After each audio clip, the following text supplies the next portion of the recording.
Father, Leo Anderson. Thank you. So funny that you mentioned juice. Actually, my mom used to get the Welch's passion fruit juice. Oh yeah, see, if you know, you fucking know. That shit was good. And we actually used to use it as an indicator as to how well the economy was doing in our household. So like if we have the Welch's passion fruit, you know, times are good, times is rolling. We don't have the passion fruit, shit, we gotta cut back. No more Legos for you, Leo. Well, speaking of mothers, Mother's Day is right around the corner. Some of this shit. I'm right there with you. One thing I will say, if you have a good relationship with your mother or a motherly figure in your life, you know, try to make sure that you do something that shows just how much you appreciate them. You know, try to show some gratitude, because I think gratitude is really important right now. Because there's a lot of ungrateful motherfuckers in the world, okay? Let me tell you. The other day I cooked dinner for my friend. You know, I think that's a nice thing to do, right? Yeah. Yes. Yeah. Someone said it depends on the taste. Well, it's funny you mentioned that because they told me that they didn't like my food. Wow. Alright? I was like, damn, now I know how you feel, Mom.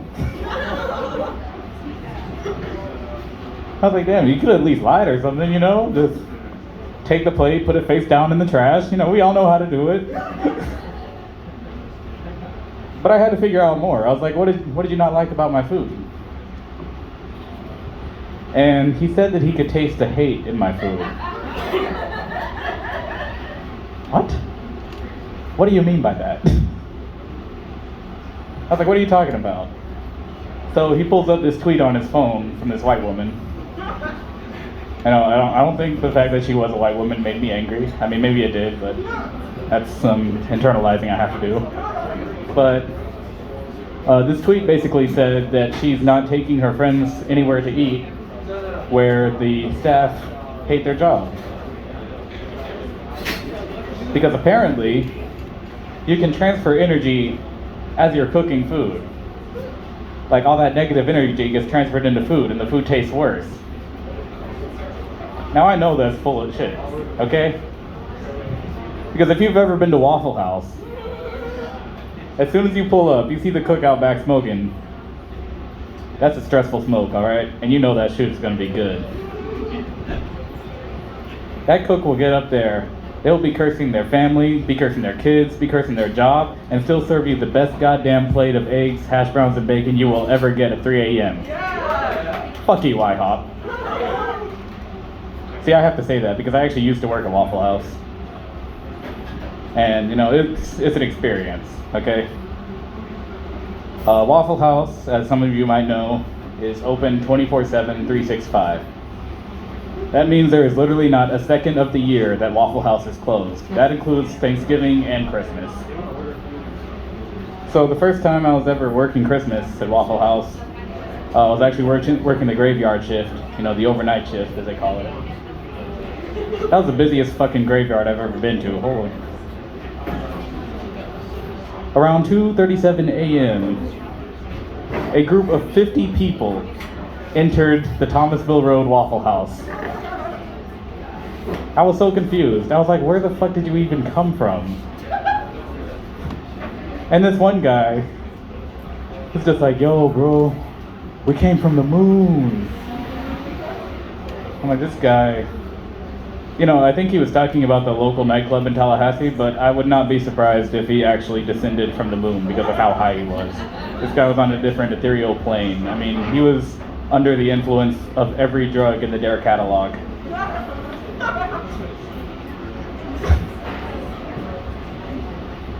And I'm sitting here trying to cook all this food for 50 people.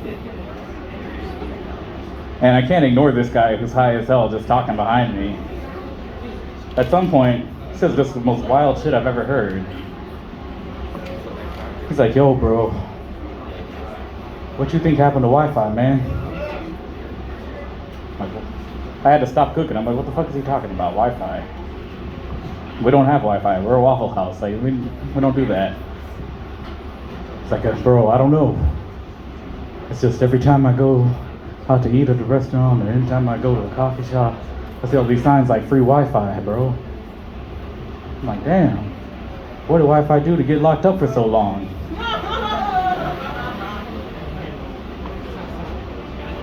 You see, that is the primary reason that I do not smoke. Because it fucks with my mind too much. It slows me down. I can't do it. I also can't keep on top of my diet that I don't have. It's very difficult as it is. Last time I smoked, I spent $30 at Taco Bell. Okay, I'm not proud of it. All right, think about how far $30 goes at Taco Bell. All right, I felt like Elon Musk in a Dollar Tree. Shit is ridiculous. Some guy actually came in from the back wearing a suit. He was like, would you like to franchise the location, sir? So I currently own 3 Taco Bells. It's not a good investment. I would not recommend. Honestly, IHOP is better. But yeah. So on the topic of moms, I think about my mom a lot. Really, I just hope she's proud of me. I recently finished college. My undergrad degree.